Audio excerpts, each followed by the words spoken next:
Hey readers, today we're going to talk about some of the things that readers pay attention to in order to understand and interpret the story that they're reading.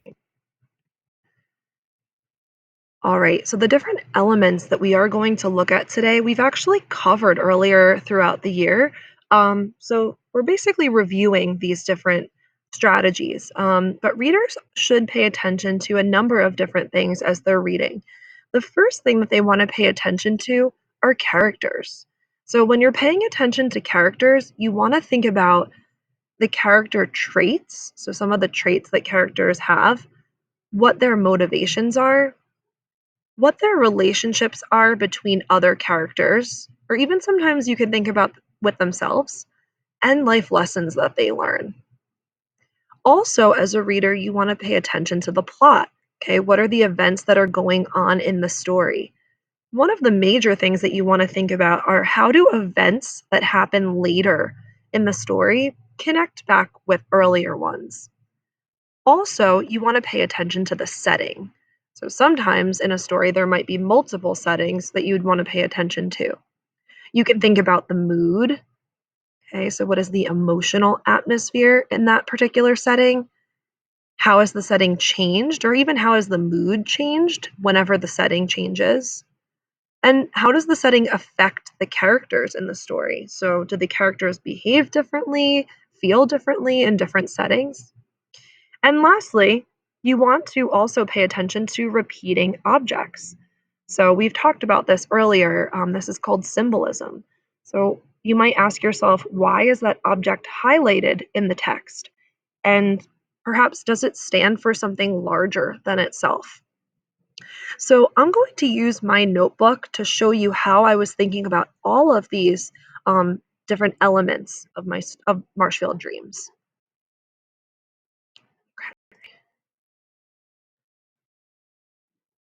So here I have my reader's notebook.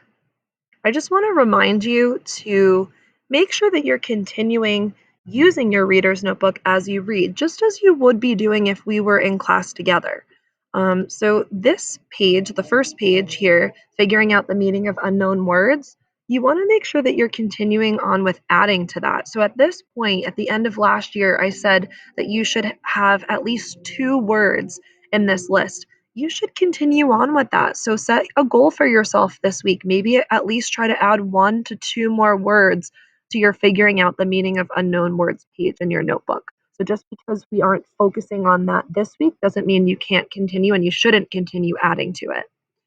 All right, so I'm going to go now to page 2, which is about character jotting. And notice how I resized some of the boxes myself. So you can move the boxes, the table around as you need to. So don't, feel free to make the page look how you need it to look. But here is where I'm going to start to jot about characters in the book that I'm reading. So I'm listing my characters here, and then I'm adding description. Um, and I can think back to some of the things from my anchor chart. So let me just pull that up again. So some of the things that we should be paying attention to are traits, motivations, relationships, life lessons. Okay, so I could be jotting about any of those or even all of those if possible. All right, so going back to my notebook, I started to jot about Ralph. He's the narrator of the story, so I think I'll most likely know the most about Ralph. Obviously, I can continue adding on to my notes as I keep reading. So I'm about, I would say, a third of the way done with the book, maybe a quarter to a third. So this can absolutely change as I continue on. But what I know about Ralph is that he's the oldest of six siblings in the Fletcher family. He likes the outdoors. He seems to be good at school. He's helpful and reliable. So those are some traits that I think about him that I know based on the things that he does. He helps out his mom with his younger siblings. I even tried to make sure that I have an example from the text. So, for example, he's helpful and reliable because he is willing to change diapers and feed the baby. And I tried to do the same for multiple characters. So I know a decent amount about Jimmy.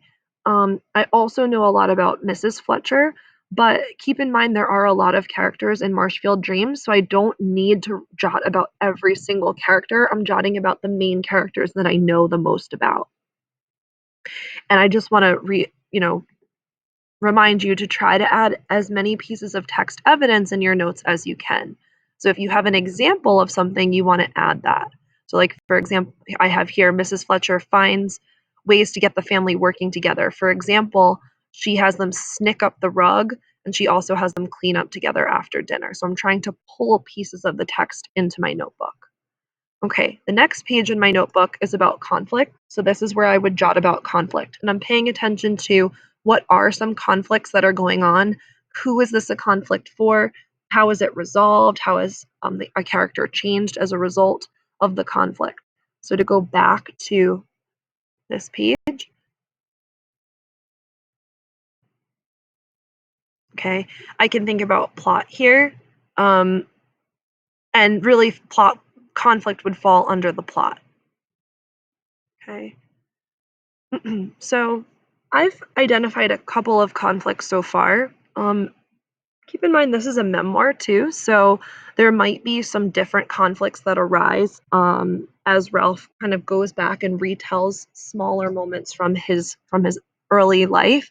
So one of the conflicts that I identified was how he's kind of struggling to find a place among the Fletcher family just because there are so many kids. And this is a conflict for him, and it could also be a conflict for other siblings, but we don't really know that because this is from the perspective of Ralph. So I think that he understands that he might not get as much attention from his parents all of the time, but I think he realizes that he has to make the most of the time that he can with them. And as other conflicts arise, I would just add them to my list.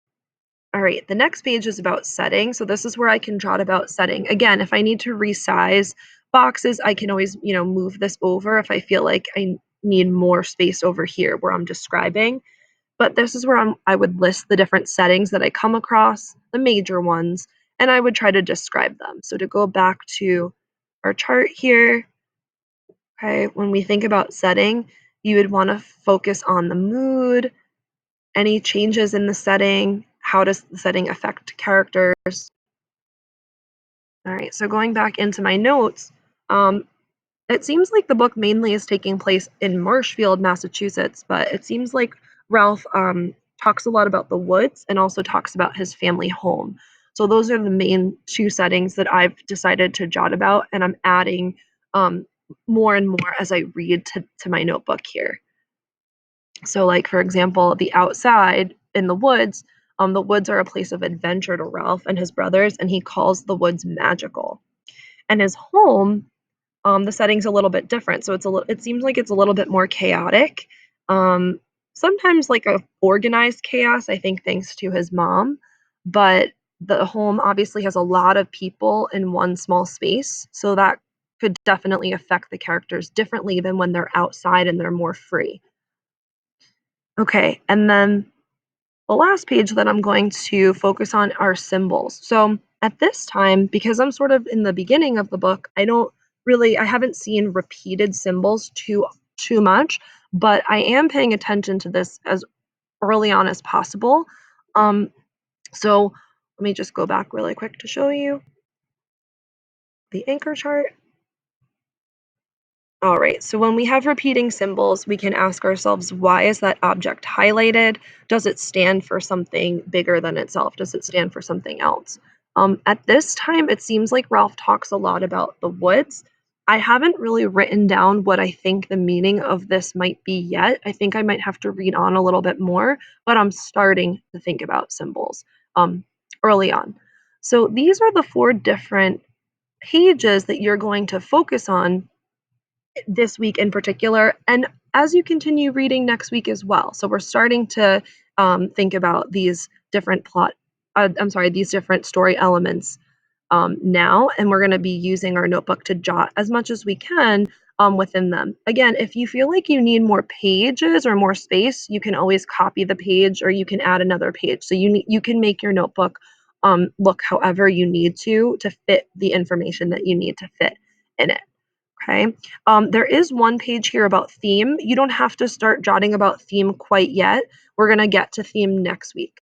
Okay. So, right now, this week, our focus is mainly on pages 3, 4, actually, I'm sorry, page 2 about character, 3 about conflict, 4 about setting, and 5 about symbols. And again, you don't want to forget to jot about unknown words as you come across them as well. Okay.